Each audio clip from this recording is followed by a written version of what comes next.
از نور پاک قرآن صبح صفا دمیده. Bismillahirrahmanirrahim. Assalamualaikum warahmatullahi wabarakatuh. Pemirsa MTA dimanapun Anda berada, bagaimana kabar Anda? Senang sekali dapat menjumpai Anda kembali dalam program Lafaz Al-Masih, sebuah program yang akan membahas tentang sabda, nasihat atau fatwa dari Hazrat Masih Maud alaihissalam, Hazrat Mirza Ghulam Ahmad, tentang berbagai topik yang terangkum dalam buku atau kitab Malfuzat jilid kedua. Saya Ahmad Mustafa, dan pada episode kali ini kita masih ditemani oleh narasumber kita, Maulana Arif Afandi. Dan pada episode kali ini kita akan membahas tentang satu topik yang menarik lainnya, yaitu kemenangan dan rahimiyat. Namun sebelum kita bahas topik tersebut, mari kita sapa dulu narasumber kita. Assalamualaikum Pak. Waalaikumsalam warahmatullahi Gimana wabarakatuh. kabarnya Pak hari ini? Alhamdulillah baik. Alhamdulillah baik ya Pak ya. Rutinitas aktivitas juga lancar Pak ya? Alhamdulillah lancar. Alhamdulillah Pak. Insyaallah. Alhamdulillah. Nah, pada episode kali ini kita akan membahas topik tentang kemenangan dan rahimiyat nih Pak. Mungkin sebelum kita berdiskusi dan tanya jawab, bisa Bapak sampaikan dulu nggak Pak sabda dari Hazrat Masih Maud alaihissalam terkait tema ini Pak. Baik, assalamualaikum warahmatullahi wabarakatuh. Pada tema kali ini ya, kita membahas berkenaan dengan kemenangan dan rahimiyat, yang mana ini terdapat di dalam buku Malfuzat jilid 2 halaman 45 ya.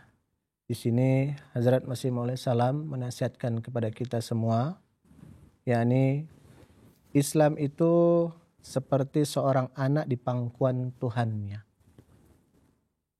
Dialah yang melakukan segala sesuatu untuknya. Dia menyiapkan keperluan dan memberikan apa-apa yang dibutuhkannya. Tidak ada satu manusia pun yang memikul kewajiban itu. Kata rahim menunjuk kepada seseorang yang tidak membiarkan usahanya sia-sia. Kebalikannya adalah seseorang yang terus berjuang tapi tidak memperoleh hasil dari usahanya. Tuhan yang Maha Perkasa memperlihatkan rahimiyatnya pada Hazrat Rasulullah Shallallahu Alaihi Wasallam, dan itu sangat jelas sekali. Tidak ada satupun pertempuran yang dilakukan oleh Rasulullah SAW atau yang dialami Rasulullah SAW yang tidak memperoleh kemenangan. Kenyataan beliau sedikit berjuang, namun beliau mendapatkan banyak kemenangan. Kemenangan beliau melesat seperti halnya kilat. Contohnya kemenangan di Syria dan Mesir. Beliau tidak pernah ada manusia sepanjang sejarah manusia yang begitu berhasil dan memperoleh kemenangan seperti halnya Nabi besar Muhammad Rasulullah Shallallahu Alaihi Wasallam. Ini yang disampaikan oleh Hazrat Masih Maud alaihissalam di dalam buku lembar Malfuzat berkenaan dengan kemenangan dan rahimiyat tersebut. Oke Pak, bisa mungkin sedikit dijelaskan Pak terkait cuplikan tadi atau yang tulisan beliau tersebut? Iya, menarik ya. Kalau kita perhatikan tiap-tiap kalimat yang disampaikan oleh Hazrat Masih Maud alaihissalam ini begitu mendalam ya, kalau kita renungkan setiap kalimatnya. Di sini Hazrat Masih Maud alaihissalam menyampaikan di kalimat, Islam itu seperti seorang anak di pangkuan Tuhan. Dialah yang melakukan segala sesuatu untuknya. Dia menyiapkan keperluan dan memberikan apa-apa yang dibutuhkannya. Ya. Dari kata-kata atau kalimat ini, ya, kita bisa lihat dalam perumpamaan yang begitu indah kalimat-kalimat beliau ini. Islam digambarkan sebagai seorang anak yang berada dalam perlindungan Allah Subhanahu wa Ta'ala. Seorang anak ya tidak dapat memenuhi kebutuhannya sendiri. Seorang anak senantiasa diberikan kebutuhannya oleh orang tuanya. Begitu jugalah hakikatnya Islam. Ya. Dia akan senantiasa dipenuhi keperluan-keperluannya oleh Allah Subhanahu wa Ta'ala. Dan ini terlihat dalam perkembangan Islam Allah Ta'ala senantiasa menjahirkan pertolongan-pertolongannya. Kemudian ada satu kalimat yang menarik ya. Hazrat Masih Maud SAW menyampaikan bahwa tidak ada satu manusia pun yang memikul kewajiban itu. Ya kan? Tidak ada satu manusia pun yang memikul kewajiban itu. Artinya sepenuhnya hakikatnya itu adalah atas dasar pertolongan Allah Subhanahu wa Ta'ala. Jadi manusia itu hanya sebagai perantara saja agar pertolongan-pertolongan Allah Ta'ala tadi terzahirkan seperti itu. Dan ini terjadi di masa-masa Islam, di masa awalin terlihat sekali bahwa Allah Ta'ala itu menzahirkan secara nyata kemenangan-kemenangan demi kemenangan terhadap Rasulullah Shallallahu Alaihi Wasallam. Kemudian pada kalimat kata rahim menunjukkan ya, kata rahim menunjuk kepada seseorang yang tidak membiarkan usahanya menjadi sia-sia. Ya, kebalikannya adalah seseorang yang terus berjuang tapi tidak memperoleh hasil dari usahanya. Ini kata-kata yang beliau sampaikan ini bahwa kalau kita lihat tidak mungkin sosok yang memiliki sifat rahimiyat ya, ini akan membiarkan ketika seseorang itu sudah berusaha sekuat tenaga dibiarkan tanpa ada diberikan hasil yang memuaskan seperti itu. Nah, justru sebaliknya kalau Allah Ta'ala na'udzubillah min zalik tidak memiliki sifat rahimiyat tadi ini ya, maka adalah ketika kita berusaha Allah Ta'ala tidak zahirkan kemenangan-kemenangan tadi ya, tidak akan mendukung usaha-usaha yang kita lakukan karena Allah Ta'ala itu memiliki sifat rahimiyat. Otomatis apapun yang dilakukan, apapun yang diusahakan oleh manusia tadi ya, terlebih lagi utusan Allah Ta'ala, maka akan dizahirkan kemenangan demi kemenangan, akan ada hasil-hasil yang begitu memuaskan seperti itu. Kemudian pada kalimat Tuhan yang Maha Perkasa memperlihatkan kerahimiatannya kepada Hazrat Rasulullah SAW, dan itu sangat jelas sekali ya. Jadi Hazrat Masih Maud SAW mencoba menarik perhatian kita kepada sejarah-sejarah di masa Rasulullah SAW. Bagaimana sifat-sifat rahimiyat Allah Ta'ala ini senantiasa terzahirkan. Beberapa peperangan-peperangan yang terjadi di masa Rasulullah SAW, walaupun secara ilmu dunia tidak mungkin itu mendapatkan kemenangan, namun hakikatnya dengan pertolongan Allah Ta'ala tadi terzahirkan kemenangan demi kemenangan. Maka kita dapati perang Badar menang, Fatah Mekah juga mengalami kemenangan dan lain sebagainya seperti itu. Baik Pak. Tadi disebutkan Allah memiliki sifat rahimiyat yang tidak membiarkan usaha menjadi sia-sia gitu. Apakah rahimiyat itu sendiri artinya memang sebagai penolong gitu atau bagaimana Pak? Iya, sebenarnya rahimiyat itu adalah penzahiran sifat yang kasih sayang yang begitu luar biasa ya. Sebagaimana seorang ibu terhadap anaknya ya. Ketika si anak tadi sudah berusaha belajar dan lain sebagainya ya. Walaupun dapat hasil nanti di sekolah dia tidak sesuai dengan kehendak si anak tadi gitu. Tapi tetap saja atas dasar rahimiyat si ibu tadi itu memberikan support. Tidak masalah nak, mudah-mudahan kamu begini. Tetap akan terus ada motivasi, terus ada kabar suka yang diberikan kepada si anak tadi. Ya, artinya penzahiran sifat kasih sayang Allah Ta'ala itu ya seperti itu gitu. Seperti seorang ibu terhadap anaknya gitu. Seperti itu. Baik, berarti kasih sayang ya, dari kasih sayang tersebut Allah memberikan pertolongan dan tidak membiarkan usaha itu menjadi sia-sia gitu Pak ya.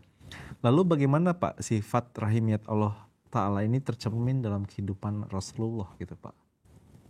Ya, kalau kita lihat dalam beberapa peperangan-peperangan yang terjadi di masa Rasulullah SAW ya, walaupun tadi saya bilang secara hitung-hitungan dunia, contoh saja di perang Badar gitu kan, itu jumlah kaum muslimin berapa, jumlah kaum kafir Quraisy berapa, itu kan lebih besar jumlah kaum kafir Quraisy ya. Kemudian dari segi persenjataan juga Islam sangat-sangat lemah sekali ya. Jadi kalau di sana tidak ada sifat rahimiyat Allah Ta'ala, pertolongan Allah Ta'ala ya terhadap orang-orang yang beriman dan utusan Allah Ta'ala tadi ya pada Rasulullah SAW, maka secara hitungan-hitungan dunia akan mengalami kekalahan. Itu salah satu penzahiran sifat rahimiyat Allah Subhanahu wa taala. Kemudian kita ketahui semasa kecil hidup Rasulullah SAW, ya beliau sudah ditinggalkan oleh ayah, ya kan. Kemudian seiring berjalannya waktu masih kanak-kanak sudah lagi ditinggalkan oleh ibu beliau, ya kan. Kemudian ditinggalkan oleh kakek beliau, paman beliau lagi dan sebagainya. Nah, ini semua kita bisa lihat bagaimana Allah Ta'ala itu senantiasa menjaga Hazrat Rasulullah Sallallahu Alaihi Wasallam. Ada orang-orang yang ingin meracuni beliau, dijaga oleh Allah Subhanahu wa Ta'ala.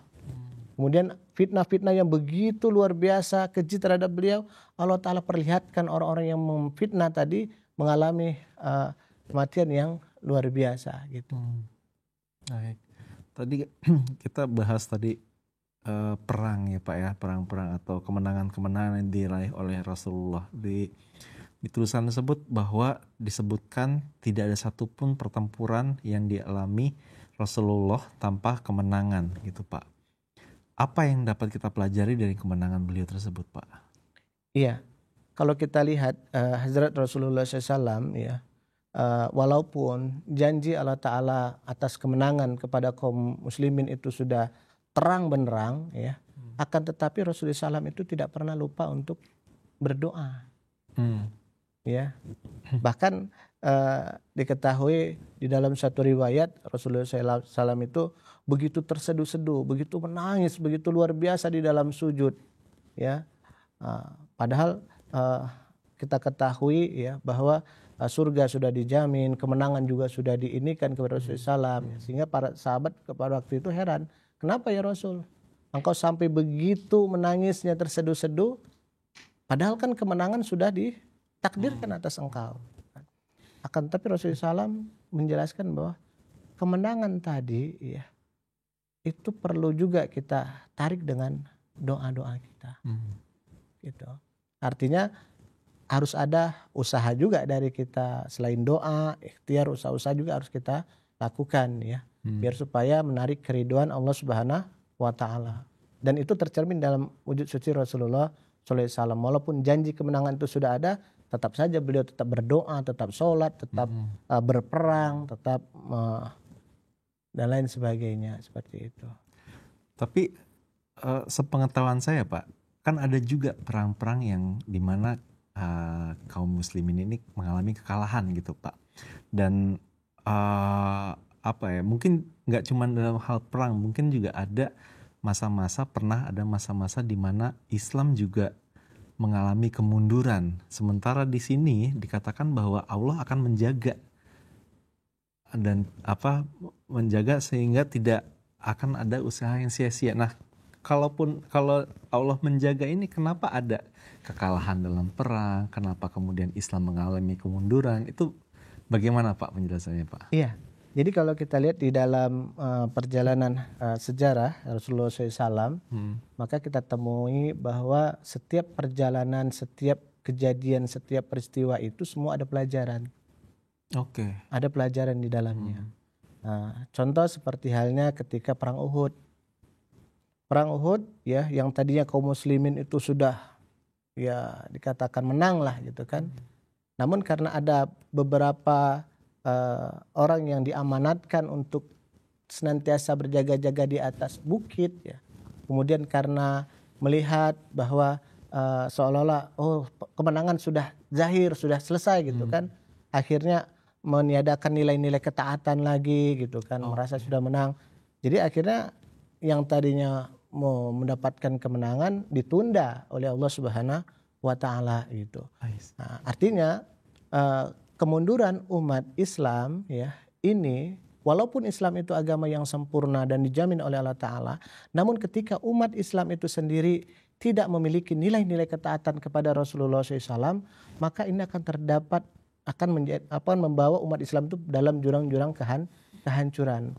Bahkan Rasulullah SAW sendiri menubuatkan tentang umat Islam tadi, yusiku ayati ala nasi zamanul la yabqa minal islami lasmu. Akan tiba suatu masa, suatu zaman ketika Islam itu tinggal namanya. Wala yabqa Quran ila rasmu. Yang tersisa dari Quran itu tinggal tulisannya. Masajiduhum amiratun wa hiya kharabun minal masjid-masjid megah-megah dibangun akan tapi kosong daripada petunjuk. Artinya kenapa?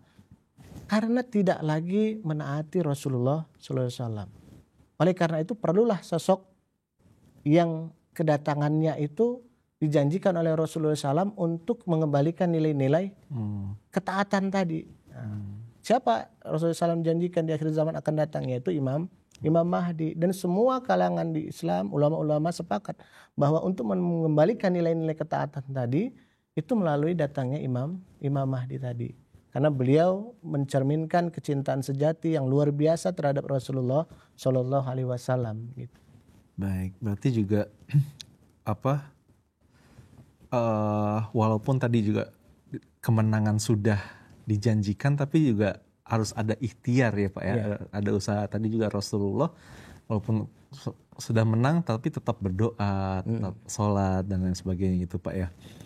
Lalu Pak, apa saja sih contoh kemenangan Rasulullah SAW ini yang bisa dijadikan teladan gitu oleh kita umat Muslim pada saat ini gitu Pak? Iya, kalau kita lihat yang kita jadikan teladan itu adalah bagaimana sikap Rasulullah SAW ya. Beliau yang sudah dijanjikan kemenangan, akan tetapi beliau tetap bersujud di hadapan Allah Subhanahu wa Ta'ala. Beliau juga tetap melakukan ikhtiar untuk terwujudnya kemenangan tadi. Gitu. Nah, sehingga di beberapa peperangan Rasulullah SAW senantiasa mendapatkan kemenangan. Contoh sederhana, Fatah Mekah itu terjadi karena apa? Kan tidak ujuk-ujuk Rasulullah SAW mendapatkan kemenangan. Ternyata fondasinya itu sudah ditanamkan oleh Allah Ta'ala selama 13 tahun di Mekah. Yaitu Rasulullah SAW menampilkan akhlak yang begitu luar biasa. Beliau tidak pernah membalas caci makian dengan caci makian, hinaan dengan hinaan, tidak pernah beliau balas. Bahkan sampai-sampai beliau hijrah dari kampung halaman beliau untuk meninggalkan kampung halaman beliau ke Madinah. Begitu luar biasa perihnya, sakitnya, beliau lebih baik memilih meninggalkan kampung halaman tadi, gitu kan. Artinya semua yang didapat kemenangan tadi itu, ya, semua itu ada perjuangan-perjuangan yang dilakukan oleh Rasulullah SAW. Tidak ujuk-ujuk langsung mendapatkan kemenangan, langsung mendapatkan pertolongan Allah Ta'ala tanpa adanya kesulitan-kesulitan yang dihadapi oleh Rasulullah SAW dan orang-orang beriman pada masa itu. Oke Pak. Dan lalu bagaimana Pak cara kita mengaplikasikan semangat perjuangan beliau ini dalam kehidupan sekarang Pak gitu? Jadi karena kita sudah jauh dari Rasulullah SAW gitu kan, masa kita memang sudah bukan di masa Rasulullah SAW lagi, namun masa kita ini adalah masa di mana Rasulullah SAW menubuatkan tentang datangnya Imam Mahdi gitu kan. Hazrat Imam Mahdi nanti inilah yang akan mengembalikan nilai-nilai perjuangan tadi ya. Oleh karena itu untuk mencapai kemenangan Islam yang kedua yang dijanjikan oleh Allah Ta'ala ya. Karena kemenangan pertama kan sudah diraih tuh di masa Rasulullah SAW. Kemenangan kedua nanti di masa Hazrat Imam Mahdi SAW. Oleh karena itu kita, langkah-langkah yang kita lakukan pun itu harus sama seperti langkah-langkah yang dilakukan oleh Rasulullah SAW dan orang-orang beriman. Ya, ini senantiasa mengandalkan Allah Ta'ala. Oke. Ya, daripada sarana-sarana duniawi. Ya. Ini yang menjadi terlihat jelas di dalam kehidupan Rasulullah SAW dan para sahabat Rasulullah SAW yang senantiasa menghadirkan Allah Ta'ala dalam setiap masalah-masalah yang sedang dihadapi. Ya. Kemudian yang kedua, bagaimana kesabaran orang-orang mukmin dan Rasulullah SAW di masa lalu kita bisa terapkan di masa sekarang, ya. Karena pengikut-pengikut Imam Mahdi pun nanti akan mengalami sunnah yang sama, akan mengalami penentangan yang sama, akan mengalami hujatan yang sama. Artinya kita juga harus menampilkan corak sebagaimana Rasulullah SAW dulu dan orang-orang beriman menampilkan corak seperti itu, gitu. Jadi dengan kekuatan doa, dengan kesabaran yang kuat, kemudian dengan banyak berbuat kebaikan, ya, bahkan memperlihatkan akhlak-akhlak yang mulia, ya. Inilah yang nantinya akan mengantarkan kita kepada nilai-nilai kemenangan tadi, ya, untuk di zaman Hazrat Masih Maud Salam ini. Sebaliknya kalau kita tidak meladani ini tuh, maka kita tidak akan dapatkan kemenangan tadi. Atau kemenangan tadi ada, tapi kita tidak mendapatkan atau tidak termasuk dari orang-orang yang memperjuangkan kemenangan tadi. Baik Seperti Pak. itu. Tadi di awal disebutkan bahwa ada terkaitan antara rahimiyat Allah Ta'ala terhadap kemenangan atau sebuah kesuksesan. Lalu bagaimana Pak cara kita agar tetap yakin kalau Allah itu akan senantiasa menolong kita meskipun mungkin usaha yang kita lakukan itu belum kelihatan hasilnya Pak. Kayak kerasa kayak aduh gagal lagi. Itu gimana Pak supaya tetap yakin kalau ada nih pertolongan dari Allah Pak? Iya. Jadi kita harus menanamkan keyakinan tadi ya. Dalam artian seperti ini. Contoh sederhana saja. Misalnya kalau misalnya kita sedang dalam kesulitan dan lain sebagainya ya, kemudian keyakinan kita terhadap Allah Ta'ala itu melemah ya, maka lambat laun pun semangat kita akan lemah gitu. Oleh karena itu Allah Ta'ala sendiri katakan Anna zonni abdi bi, aku sesuai dengan prasangka hambaku. Oke. Ya. Jadi kalau kita meyakini bahwa Allah Ta'ala itu ada di belakang kita dan Allah Ta'ala itu maha segala-galanya dan akan memberikan yang terbaik buat kita, tidak ada kekhawatiran terhadap kita. Tidak akan ada rasa takut. Innal ladzina qalu rabbunallah tsumma istaqamu tatanazzalu alaihimul malaikatu alla takhafu wa la tahzanu. Jadi sesungguhnya orang-orang yang mengatakan Tuhan kami adalah Allah dan bersiteguh terhadap itu, walau apapun yang terjadi dia tetap yakin bahwa apa yang diberikan oleh Allah Ta'ala itu yang terbaik. Maka dia tidak akan ada rasa takut, tidak juga ada rasa sedih hatinya, seperti itu. Artinya memang keyakinan terhadap Allah Ta'ala itu harus dikuatkan. Kang Opan sendiri misalnya punya kawan ya presiden lah misalnya, udah ketika ngikut dengan di belakang Kang Opan, udah Kang Opan merasa santai saja, merasa tenang, apalagi ada apa-apa pasti dilindungin, seperti itu. Nah, keyakinan itu yang harus terus dikuatkan di dalam diri setiap Ahmadi gitu, sehingga dia akan senantiasa meyakini bahwa apapun yang terjadi semuanya ada kebaikan dan kebaikan. Asya'an takhrahu syai'a wa huwa khairul lakum wa asya'an tuhibbu syai'a wa huwa syarrul lakum. Boleh jadi menurut kamu itu buruk tapi menurut Allah Ta'ala itu baik. Boleh jadi menurut kita itu baik tapi menurut Allah Ta'ala itu buruk. Maka yakinlah bahwa apapun yang dilakukan Allah Ta'ala kepada kita itu yang terbaik. Ya, bukan berarti kita gagal dalam usaha kemudian kita meratap diri dan lain sebagainya, tidak seperti itu. Yakinlah kegagalan itu justru memberikan pelajaran, karena Allah Ta'ala yang memberikan kegagalan tadi juga. Seperti itu. Bisa jadi juga kegagalan itu merupakan cara Allah bahwa kita itu bukan yang benar loh, bukan yang baik buat kamu loh gitu ya Pak ya. Oke Pak, ini menarik sekali sebenarnya topik kita pada episode kali ini, cuman sayangnya kita dibatasi oleh durasi, maka sampai di sini dulu perbincangan kita Pak. Sekali lagi terima kasih jazakumullah atas penjelasan dari Bapak juga kehadiran Bapak di sini. Baik pemirsa MTA dimanapun Anda berada, alhamdulillah bahasan kita terkait kemenangan dan rahimiyat ini telah selesai. Terima kasih pada narasumber kita atas ilmu dan penjelasannya. Juga terima kasih pada pemirsa yang telah menyimak program Lafaz Al-Masih dari awal hingga akhir. Kami akan kembali dan pembahasan yang berbeda tentu pada episode berikutnya. Jadi sampai jumpa, tetap sehat dan selalu dalam lindungan Allah Ta'ala. Assalamualaikum warahmatullahi wabarakatuh. از نور پاک قرآن صبح صفا دمیده